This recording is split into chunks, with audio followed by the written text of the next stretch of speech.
Hi, and welcome to our new tutorial.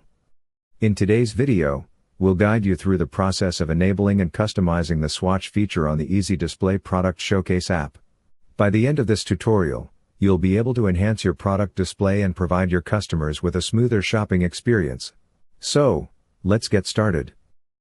We're currently on the EasyDisplay dashboard, and we've already created a showcase. Now, let's go ahead and open the Showcase Edit panel. We're now on the Design tab in the Edit panel. Now, scroll down a bit, and you'll see the swatch option here.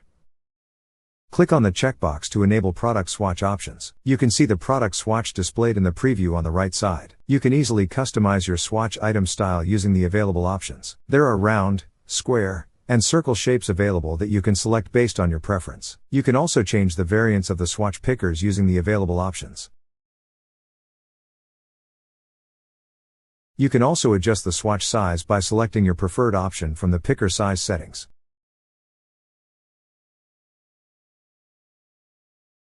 You can also adjust the color settings. You can choose how many pickers you want to show. It's easy to customize using the various swatch options available. Now, click the Save button to apply your changes.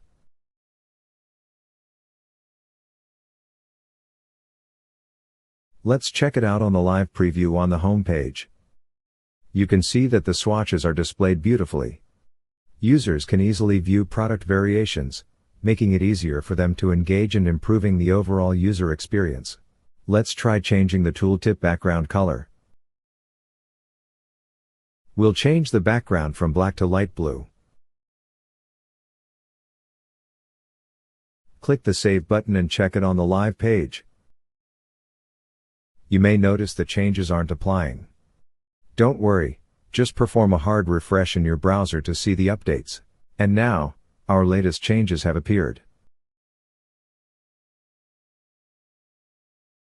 Please note that the swatch image will not display unless you add variants in the single product settings in your Shopify admin. You must add product variants to fully enable the swatch feature on the product showcase. It's that easy. We hope this tutorial was helpful to you. Thanks for watching, and we'll see you in the next video.